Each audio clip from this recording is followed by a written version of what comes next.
श्री सद्गुरुदेवाय नमः। जय श्री गणपति देवाय नमः। ओम नमः शिवाय। श्री महाशिव पुराण कैलाश संहिता खंड पहला अध्याय। कल्याणकारी आदिशक्ति माया से युक्त गणेश जी व स्वामी कार्तिकेय सहित परम तत्व सदाशिव को नमस्कार है। ऋषिगण बोले, अब तक तो आपने हमसे उमा संहिता का आख्यान सहित वर्णन किया, अब आप कैलाश संहिता का वर्णन करें। व्यास जी बोले, हे ऋषियों, मैं तुमको उस कैलाश संहिता का वर्णन सुनाता हूँ जो कि परम दिव्य शिव तत्व को बढ़ाने वाली है। एक समय की बात है जबकि हिमाचल में बसने वाले मुनीश्वरों ने काशी जाने के संबंध में विचार किया। वह लोग काशी पहुँचे और सबसे पहले मणिकर्णिका में जाकर श्री गंगा जी में स्नान किया। स्नान के बाद वह लोग विश्वेश्वर के दर्शनों के लिए गए और भगवान सदाशिव को प्रणाम किया और फिर शिव रुद्रिक मंत्रों द्वारा भगवान सदाशिव की स्तुति की और उनका ध्यान किया। फिर उन्होंने पंचकोशी देखने की इच्छा से वहां पर जब श्री सूत जी पधारे तो उन्हें देखकर सब मुनीश्वरों ने उनका यथोचित अभिवादन किया और सूत जी ने उनसे कुशल मंगल पूछा। मुनीश्वरों ने उनसे अपना कुशल समाचार कहने के पश्चात उनसे निवेदन किया, प्रभु आप धन्य हैं, आप तो ज्ञान के सागर हैं, इसीलिए तो भगवान वेद व्यास जी ने आपको पुराणों में अभिषिक्त करके आपको पुराणों का ज्ञान व गुरु बना दिया है। आप पुराणों की पावन तथा पवित्र कथाओं का भंडार हैं। उन पुराणों में वेद भरे पड़े हैं। वेद ओंकार से और ओंकार का रूप सदाशिव से है जिसकी आप प्रतिष्ठा करने वाले हैं। इस समय हम आपके श्री मुख से निकली हुई अमृत कथाओं का पान करना चाहते हैं कि जिससे हम ज्वर रहित हो जावें। प्रभो सत्य मानिए, आपसे बढ़कर हमारा कोई दूसरा गुरु नहीं है, अतः आप कृपा करके हमें महेश्वर का परम ज्ञान सुनाइए। मुनीश्वरों की यह बात सुनकर परम पौराणिक श्री सूत जी कहने लगे, हे मुनि वृंद, आप बड़े ही भाग्यशाली और धन्य हैं जो कि आपकी इस पावन व पवित्र कथाओं के सुनने में दृढ़मति है। अतः मैं अब आपके सामने वह उपदेश जो कि मेरे गुरु भगवान वेद व्यास जी ने नैमिषारण्य में के ऋषि मंडल को दिया था आपको सुनाऊंगा। ध्यान पूर्वक सुनिए। इस पावन व पवित्र उपदेश को सुनकर मनुष्य की भगवान सदाशिव के चरणों में दृढ़ भक्ति हो जाती है। जब स्वरोचिष मुनि थे तब उनके अंत में दृढ़वती तपस्वी ऋषियों ने नैमिषारण्य में सब सिद्धियों का प्रदान करने वाला सहस्र वार्षिक एक ऐसा यज्ञ किया कि जिससे समस्त ऐश्वर्य की जानकारी की प्राप्ति हो सके। उन्होंने भगवान श्री वेद व्यास जी को मनि मन प्रणाम कर दिया। उन्होंने शिव भक्त परायण हो भस्म तथा रुद्राक्ष धारण किया। यह देखकर भगवान श्री वेद व्यास जी वहां पर पधारे। मुनीश्वरों ने स्वर्ण के आसन पर उनको बिठाया और उनका पूजन किया। पूजन आदि हो जाने के पश्चात भगवान श्री वेद व्यास जी ने उन मुनीश्वरों से पूछा, हे मुनि वृंद, कहिए आपके इस यज्ञ में सब तरह से कुशल मंगल है ना? आपने सम्यक प्राक्रेण यज्ञपति का पूजन तो किया है ना? मुझे आप लोग यह तो बतलाइए कि आपने यह यज्ञ किस प्रयोजन से किया है। इस पर नैमिषारण्य के रहने वाले उन मुनीश्वरों ने कहा, हे प्रभु, हे नारायण के अंश से उत्पन्न कृपा सागर, हे महाप्राज्ञ, आज हम आपके दर्शन पाके कृतकृत्य हो गए। हे ब्राह्मण, हमने यहाँ जो इस यज्ञ का आयोजन किया है उसका केवल एक यही कारण है कि ओंकार के अर्थ का प्रकाश होवे। हम परमेश्वर के उस परम भाव को सुनना चाहते हैं जो कि उस महेश्वर का परम रूप है। भगवान, हम इस संबंध में कुछ नहीं जानते। प्रभु, हम आपकी शरण में हैं, अतः आप हमारा संदेह दूर कीजिए।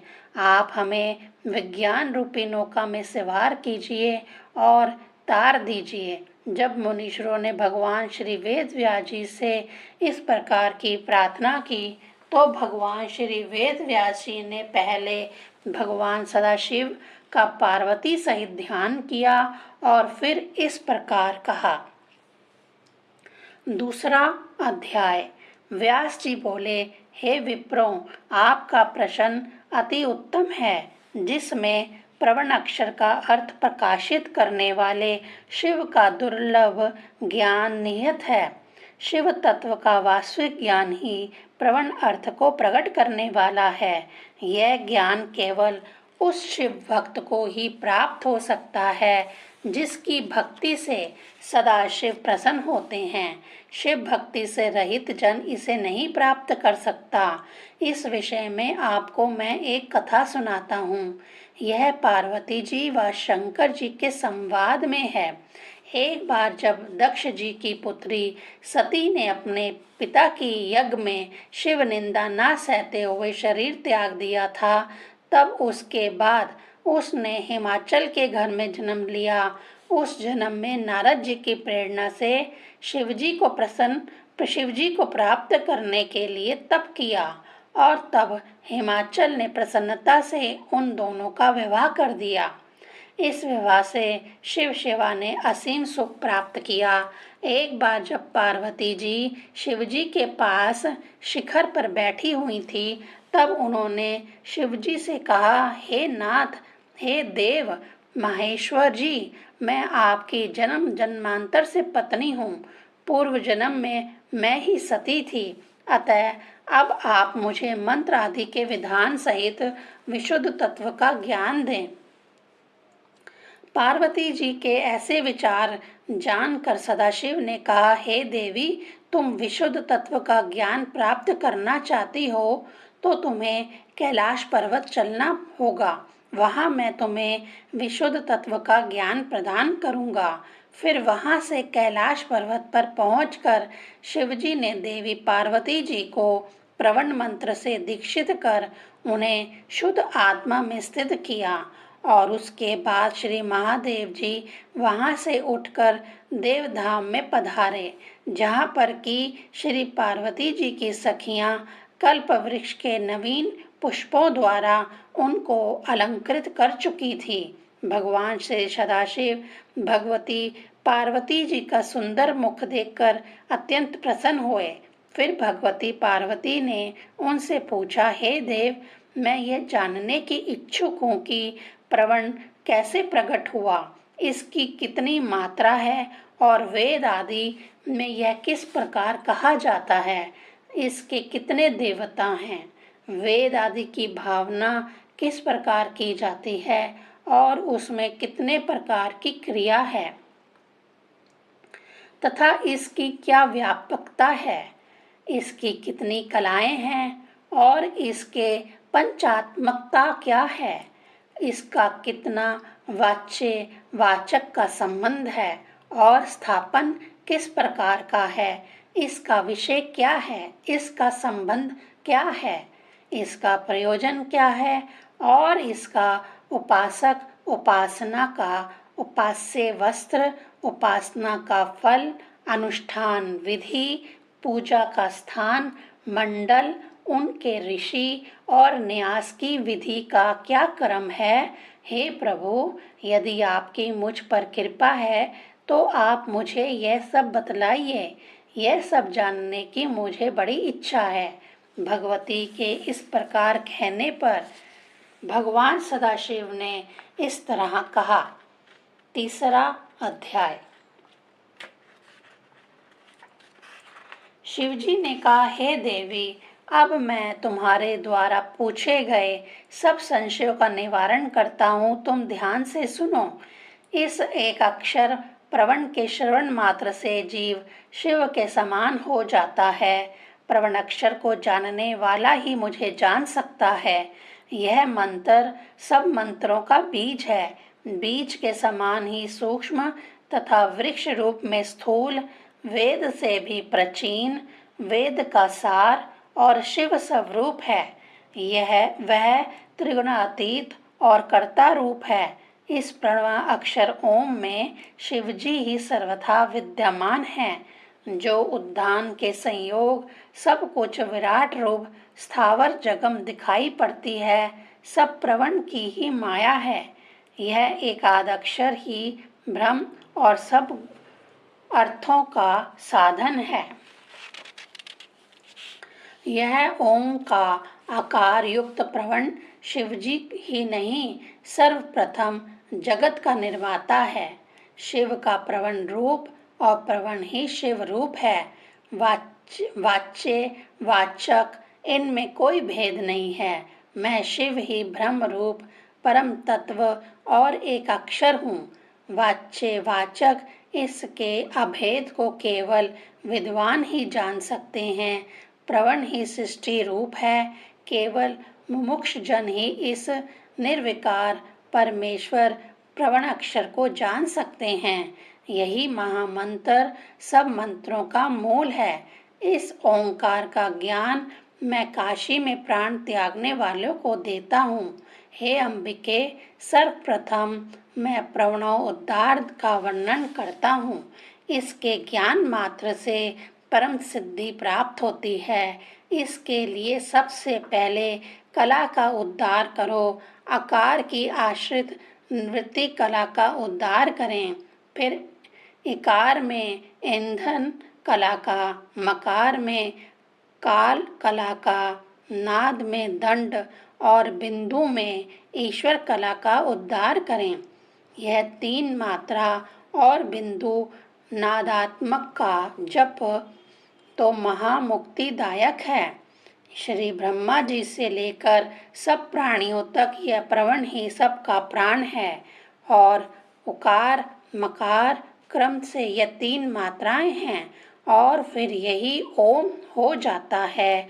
और यही ओम वेदों के आदि में कहा जाता है। और हे अंबिके, वह ओंकारात्मक मैं ही हूँ।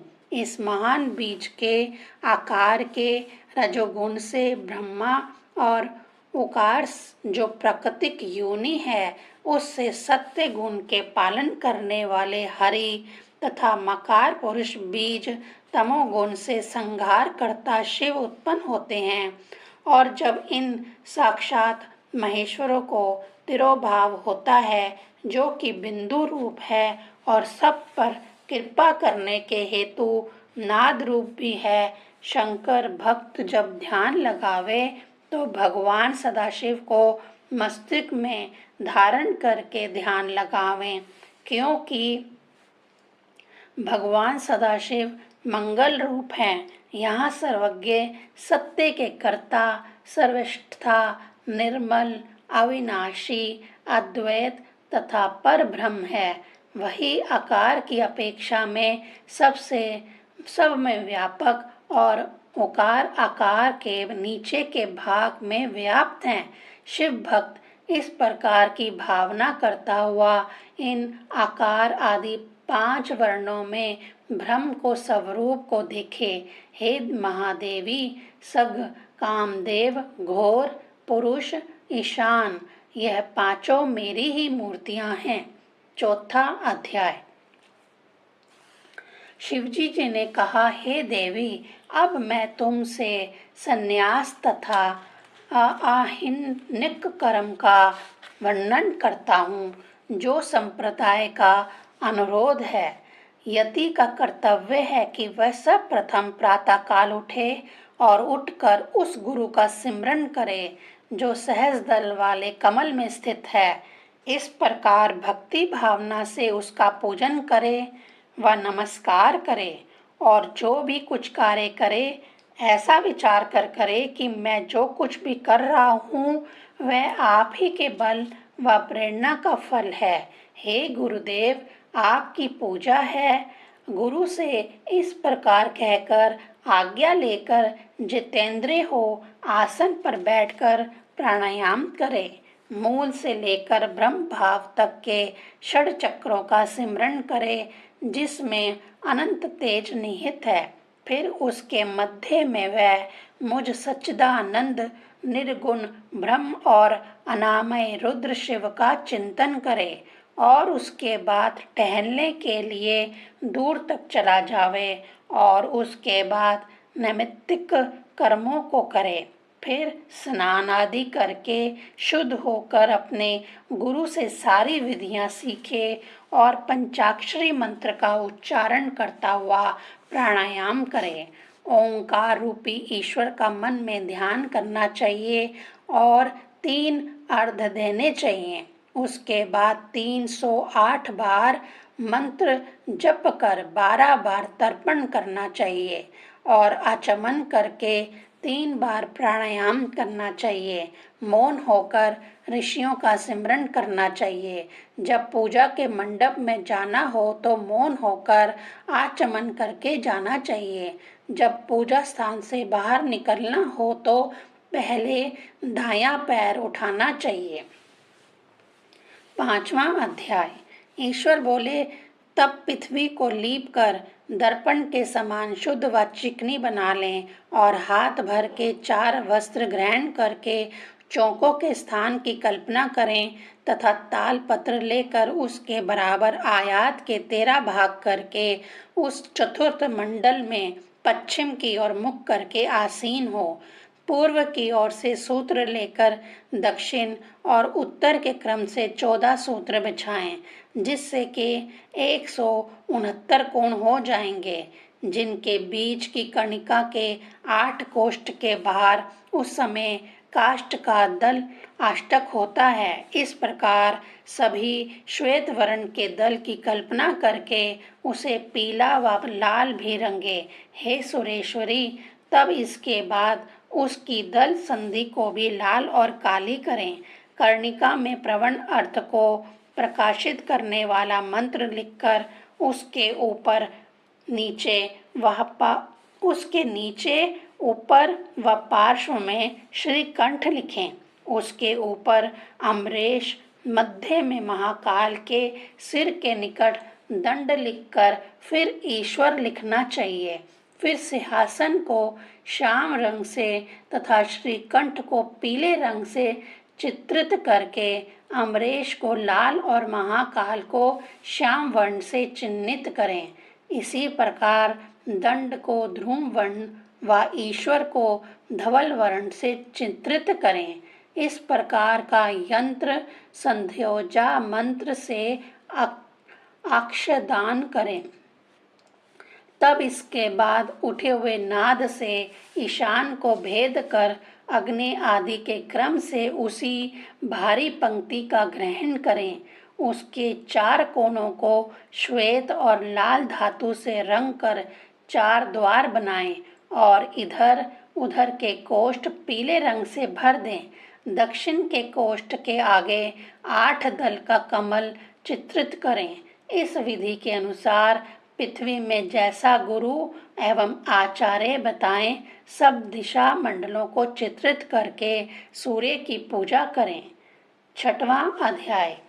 ईश्वर बोले, इस प्रकार कमल की रचना करके शक्ति कमल की रचना करें तथा चतुर्थी विभक्ति के साथ नमः का प्रयोग करके शक्ति कमलाय नमः आदि का उच्चारण कर अग्निकृति भस्मम आदि मंत्रों से वस्तुओं को ग्रहण कर गुरु को प्रणाम करें। इसके पश्चात बाहर की तरफ त्रिकोण व्रत क्रम से 4 बार प्रणाम करके ओम आचरणम मंत्र से पीठ को धारण करके शंख की पूजा करनी चाहिए। प्रवण से शुद्ध करके सुगंधित जल ग्रहण कर 7 बार गंध पुष्प धूप आदि से प्रवण अक्षर का पूजन कर धेनु मुद्रा दिखाकर शंख मुद्रा बनाएं। इस प्रकार आत्म शुद्धि करें। तब 3 बार प्राणायाम करके ऋषि आदि का सिमरन करें। फिर अंग न्यास कर अस्त्र मंत्र से अग्नि कोण के कमल का पोषण करें। इस दक्षिण कमल का पूजन श्वेत पदार्थों से ही करें। इस प्रकार ऊपर नीचे व चारों ओर से पूजा करें। इसके बाद सौर नामक योग पीठ का पूजन करें और मूल मंत्र से सिंहासन पर प्राण रोककर आसन लगाकर बैठें व पिंगला नाड़ी के प्रवाह से शक्ति को उठाएं। जहां पार्वती सहित भगवान देव रुद्राक्ष की माला पहने पाश, खड्वांक, कपाल, अंकुश, कमल और शंख धारण किए 4 मुख और बाहर नेत्रों से सुशोभित स्थित हैं, उसके बाद प्रकाश सहित सूर्य का आह्वान करता हूँ। इस प्रकार उच्चारण नमः लगाकर करें तथा मुद्रा आदि की स्थापना करके मुद्रा दिखावें तथा हम ह्रीं हूं इन मंत्रों से अंग न्यास करके 3 बार पूजें। कमल के केशरों में और 6 अंगों में अग्नि, ईश्वर, राक्षस और वायु आदि की चारों मूर्तियों को आवरण में पूजें। पूर्व से उत्तर तक दल के मूलकों आदित्य, भास्कर, भानु, रवि को इन 4 नामों से पूजें तथा सूर्य, ब्रह्मा, विष्णु, महेश और ईशान को तित्ते आवरण में पूजें। फिर भस्म लगाकर शिव भक्ति के लिए अंग न्यास कर निर्मलता पूर्वक गुरु की पंचोपचार पूजा करके ओम श्री गुरुवे नमः कहते हुए नमस्कार करें। इसी प्रकार ओम ब्रह्म आत्मने नमः के क्रम से ईशान आदि का न्यास कर पंचकला क्रम से सगो जात की कल्पना करें। इस प्रकार भक्ति पूर्वक प्रवण न्यास करके परमात्मा को बाधक हंस न्यास करें। ओम नमः शिवाय।